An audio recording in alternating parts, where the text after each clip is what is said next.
Hello everyone, আজকে data structure algorithm introduction ভিডিওতে আমরা ডেটা স্ট্রাকচার অ্যালগরিদমের বিষয়ে জানবো। সো ফার্স্ট যে বিষয়টা সেটা হচ্ছে যে what is DSA. DSA is the full form of data structure and algorithm. So first যে বিষয়টা জানবো যে ডেটা স্ট্রাকচার কি। ডেটা স্ট্রাকচার হলো data structure is a way to organize, manage and store data to perform operations efficiently. মানে কোনো ডেটাকে আমরা manage করার জন্য বা ডেটাকে যখন কোনো রিট্রিভ করব কোনো একটা জায়গা থেকে, তো সেইটাকে অর্গানাইজ ওয়েতে রাখা এবং সেখান থেকে কোনো অপারেশন পারফর্ম করার জন্য এফিশিয়েন্ট ওয়েতে যেভাবে আমরা করতে পারি, সেই বিষয়টাকে কিন্তু বলা হয় ডেটা স্ট্রাকচার। মানে আমাদের মূলত কাজটা হচ্ছে ডেটাকে স্ট্রাকচার ওয়েতে রিপ্রেজেন্ট করা। এবং এর বেস্ট এক্সাম্পলগুলোর মধ্যে হচ্ছে যে array, link list, stacks, queues, trees, graphs etcetera. So mainly যেটা ডেটা স্ট্রাকচার হচ্ছে আমাদের কিন্তু ডেটাকে অর্গানাইজ করে রাখা এবং ম্যানেজ করতে সুবিধা হওয়া। তারপরে বাকি যে অপারেশনগুলো পারফর্ম করে সেগুলোও কিন্তু এফিসিয়েন্টলি হয়। দেন আসছে অ্যালগরিদম। সো অ্যালগরিদম যেটা, যে an algorithm is a step by step procedure to solve a problem or perform a computation. অ্যালগরিদমে কিছু স্টেপস আছে, সেই স্টেপসগুলো ফলো করলে আমরা পার্টিকুলার একটা কাজ অ্যাচিভ করতে পারি। যেমন ধরো, আমাদের ফার্স্ট যে কাজটা হচ্ছে যে আমরা ধরো কোনো একটা চ্যাপ্টার পড়তে যাব, একটা বইতে কোনো চ্যাপ্টার যদি পড়তে থাকি, তো ফার্স্ট যে করব সে আগে হচ্ছে আমি ইন্ডেক্স পেজে যাব। ইন্ডেক্স পেজে সেই চ্যাপ্টারের নামটা আমি দেখব, দেখার পর তার পেজ নাম্বার ওয়াইজ আমি সেই পেজ নাম্বার ওপেন করে আমি বইটা পড়বো, ওই চ্যাপ্টারটা পড়বো। তো এইটা হচ্ছে একটা চ্যাপ্টার রিডিং দেওয়ার কিন্তু একটা অ্যালগরিদম। সো অ্যালগরিদমে কিছু স্টেপস থাকে, সেই স্টেপস ওয়াইজ আমরা কোনো একটা পার্টিকুলার প্রবলেমকে সলভ করতে পারি। অর পারফর্ম আ কম্পিউটেশন, কোনো রকম প্রবলেমও আমরা সলভ করতে পারি, কোনো রকম কম্পিউটেশনও আমরা করতে পারি। তো এর এক্সাম্পলের মধ্যে বেস্ট এক্সাম্পলস হচ্ছে searching, sorting, path finding algorithms. এটা মূলত গ্রাফের অ্যালগরিদম। সো আমরা যখনই এই বিষয়গুলো আরো জানবো, আরো নেক্সট ভিডিওতে জানবো, সেই বিষয়ে কিন্তু আরো ডিসকাস করবো। এরপর আমরা দেখবো যে কেন আমাদের ডেটা স্ট্রাকচার অ্যালগরিদম শেখা উচিত। Y learn DSA. ফার্স্ট যে বিষয়টা সেটা হচ্ছে problem solving. Obviously data structure algorithm কিন্তু আমাদের হেল্প করে কোনো রকম কমপ্লেক্স প্রবলেমকে সলভ করতে efficiently. Second, optimizing solution. Optimize করা হয় কোনো সলিউশনকে, মানে এই সলিউশন কিসের ওপর অপটিমাইজ হবে সেটা হচ্ছে time complexity and space complexity. So এই প্লেলিস্টের নেক্সট ভিডিও কিন্তু টাইম কমপ্লেক্সিটি এবং স্পেস কমপ্লেক্সিটির উপর হতে চলেছে। থার্ড হচ্ছে অ্যাপ্লিকেশনস ইন সফটওয়্যার ডেভেলপমেন্টের ক্ষেত্রে যে বিষয়টা সেটা হচ্ছে যে রিয়েল ওয়ার্ল্ডে যে ডেটাবেস থাকে, অপারেটিং সিস্টেম থাকে, তার মধ্যে যেমন হচ্ছে গুগল ম্যাপ, নেটফ্লিক্স, এগুলো কিন্তু হচ্ছে ডেটাগুলো কিভাবে স্টোর করা হয়, ডেটাগুলোকে কিভাবে অ্যাকচুয়ালি রাখা হবে, তাদের মধ্যে একটা ডেটার সাথে আরেকটা ডেটার কিরকম রিলেশন থাকবে, সব বিষয় কিন্তু ডেটা স্ট্রাকচার অ্যান্ড অ্যালগরিদমের মাধ্যমেই কিন্তু আমরা সহজে করতে পারবো। So DSA is the must knowing skill, বা যেটা আমাদের ডিএসএটাকে অবশ্যই শেখা উচিত। এটা প্রবলেম সলভিং এর জন্য খুবই ভালো, প্লাস রিয়েল ওয়ার্ল্ড সফটওয়্যার ডেভেলপমেন্টের জন্য কিন্তু এটা খুবই এফেক্টিভ। অ্যান্ড লাস্টলি সবাই জানো যে ইন্টারভিউ প্রিপারেশনের ক্ষেত্রে যেটা অবশ্যই আমাদের লাগে সেটা হচ্ছে যে problem solving. So problem solving হচ্ছে with data structure and algorithm.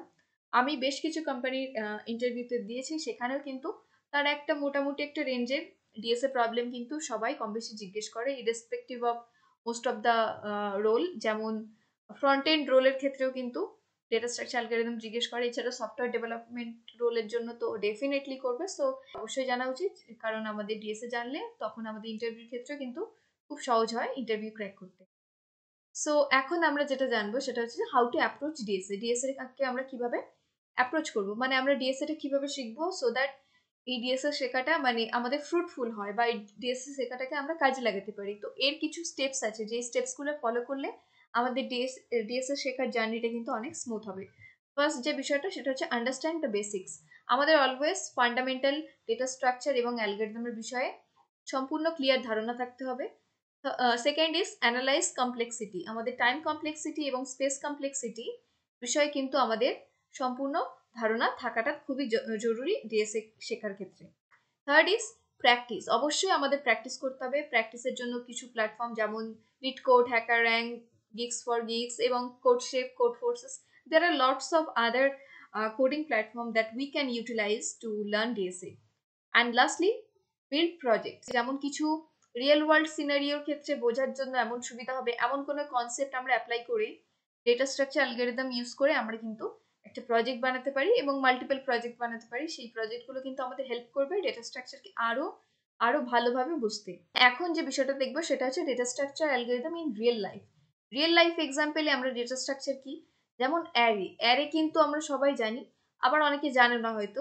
তো যারা জানো না তাদের বলছি যে অ্যারে হচ্ছে অনেকটা যে সেম নাম্বার পরপর থাকে, এরকম সেম নাম্বার, এর মধ্যে ধরো এটা যদি ইন্টিজার হয় সেখানে পরপর ইন্টিজার, তো এরকম ক্ষেত্রে যেটা হয় স্টুডেন্টস এর মার্কস, অবশ্যই সব স্টুডেন্টস এর মার্কস কিন্তু ইন্টিজার হতে পারে বা ডেসিমেলে হতে পারে, সেম হবে তাই না, মানে সেম ডেটা টাইপের হবে। সো ওই জিনিসটা কিন্তু অ্যারে কিন্তু একটা ডেটা স্ট্রাকচারের রিয়েল এক্সাম্পল, সেটা হচ্ছে স্টুডেন্টস মার্কস। তারপরে হচ্ছে লিঙ্কড লিস্ট সেটা সবাই আমরা জানি যে আমরা কোনো যখন প্লে লিস্ট ক্রিয়েট করি সেই প্লে লিস্টের আমরা আগের ভিডিওতে যেতে পারি, আবার পরের ভিডিওতেও যেতে পারি। আবার কোনো গানের যদি কোনো প্লে লিস্ট থাকে সেখান থেকে আমরা অ্যাড রিমুভ এভাবে বিভিন্ন যে কাজগুলো পারফর্ম করে থাকি সেটাও কিন্তু লিঙ্কড লিস্ট, মানে একটা ভিডিওর সাথে আগে পরের ভিডিওগুলোর একটা লিঙ্ক আছে। অ্যান্ড অ্যালগরিদম এক্সাম্পল যেটা আমরা জানি সেটা হচ্ছে যে অ্যালগরিদমের ক্ষেত্রে যেটা বললাম যে কিছু ফাইনাইট স্টেপস থাকে, যেই স্টেপস ইউজ করে আমরা কোনো একটা পার্টিকুলার প্রবলেম সলভ করতে পারি। তো এর জন্য বেস্ট হচ্ছে যে কুইক সর্ট একটা অ্যালগরিদম যেটা হচ্ছে সর্টিং এর algorithm, and finding the shortest path between two cities using Dijkstra algorithm. So এই বিষয়গুলো গ্রাফের বিষয় চলে আসছে। তো অ্যালগরিদম অবশ্যই কোনো না কোনো একটা ডেটা স্ট্রাকচার জানতে হবে, সেই ডেটা স্ট্রাকচার নিয়ে যখন কোনো একটা পার্টিকুলার প্রবলেম সলভিং করব সেই টাইমে আমাদের সেই অ্যালগরিদমের বিষয় কিন্তু জানতে হবে। এবং আমরা যে বিষয়গুলো আমরা পরবর্তী ভিডিওতে দেখব সেটা হচ্ছে যে 12টা টপিক নিয়ে আমরা আলোচনা করব, ইনডেপথ আলোচনা করা হবে।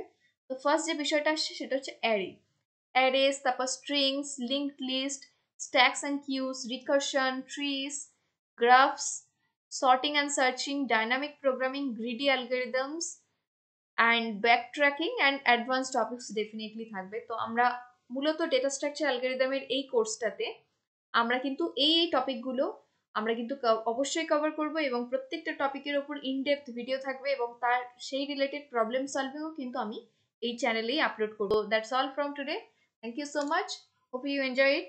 সো যদি এনজয় করে থাকো ডেফিনেটলি সব ভিডিওগুলো তোমরা আস্তে আস্তে দেখতে পাবে, এবং এই রিলেটেড প্রবলেম সলভিংগুলোও কিন্তু আমার এই চ্যানেলে আপলোড করা হবে। So thank you.